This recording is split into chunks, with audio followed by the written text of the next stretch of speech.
the last words of David, David the son of Jesse declares. The man who was raised on high declares, the king.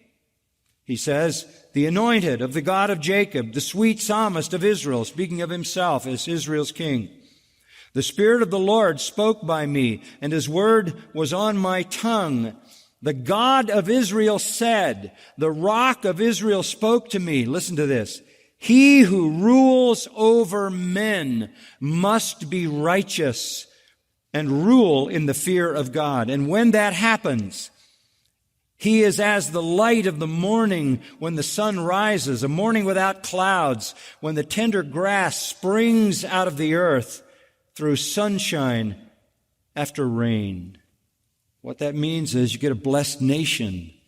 You get a blessed nation when He who rules over men rules righteously and rules in the fear of God. 2 Chronicles chapter 14, Abijah slept with his fathers. They buried him in the city of David, and his son Asa became king in his place. The land was undisturbed for 10 years during his days.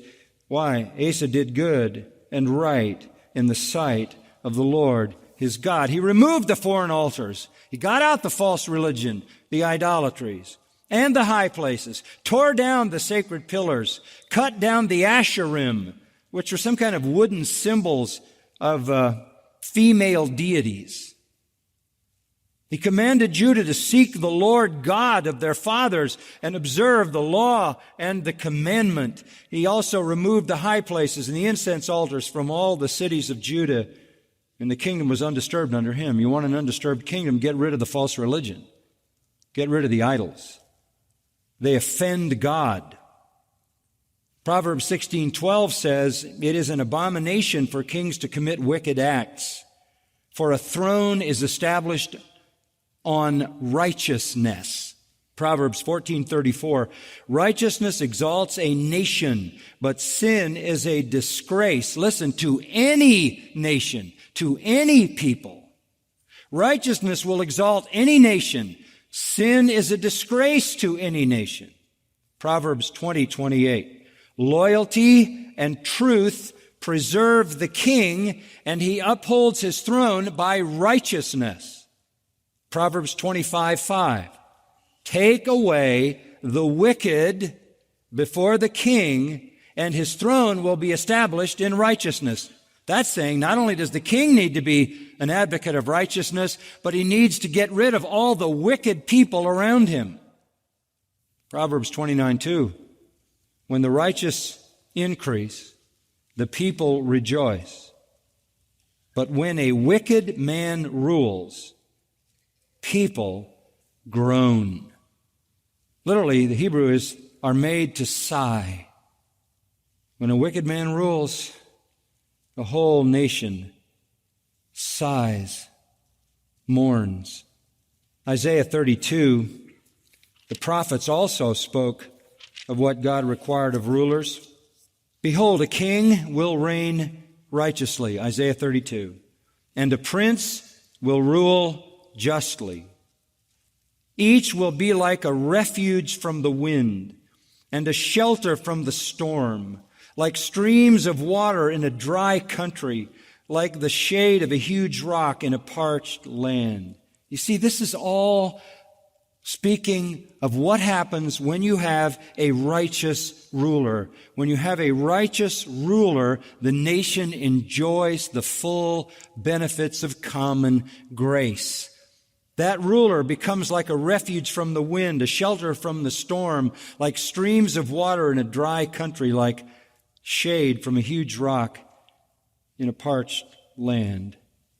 The prophet Micah also spoke to this issue in Micah chapter 3. Hear now, heads of Jacob and rulers of the house of Israel, is it not for you to know justice?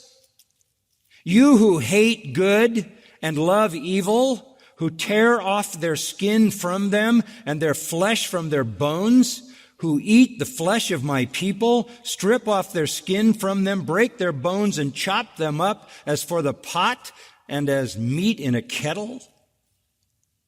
That's what happens when you have a wicked ruler. People are destroyed. Worship, righteousness. There's a third characteristic that God blesses of a ruler, and we've already seen it in some of these passages. Justice.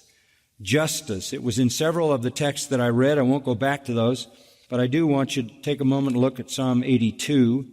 Psalm 82. This is a very vivid psalm, Psalm 82.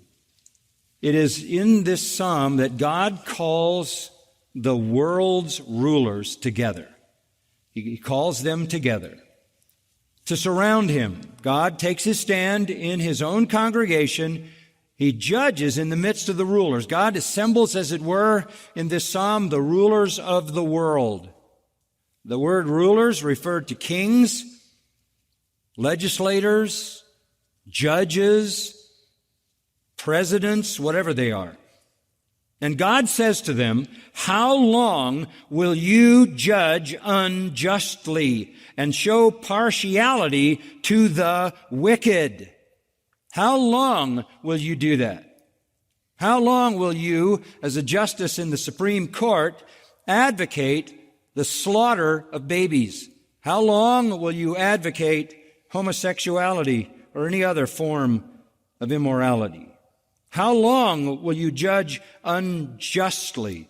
How long will you favor those who buy your influence, who buy your power, who buy your decisions, and show partiality to the wicked? Rather, he says, vindicate the weak and fatherless. Do justice to the afflicted and destitute. Rescue the weak and needy. Deliver them out of the hand of the wicked. See that in the context of abortion. The weakest, the most needy, the most helpless. Do you crush them? Do you slaughter them? This is not justice. This is not justice. God says of these rulers, they do not know, nor do they understand. They walk about in darkness. All the foundations of the earth are shaken. All the foundations of the earth are shaken. What in the world does that mean? When leaders walk in moral darkness, they literally shake the foundations of society. They literally destroy moral order established by God. They undermine the very foundations of society. Proverbs 29:4 says, the king gives stability to the land by justice, but a man who takes bribes overthrows it.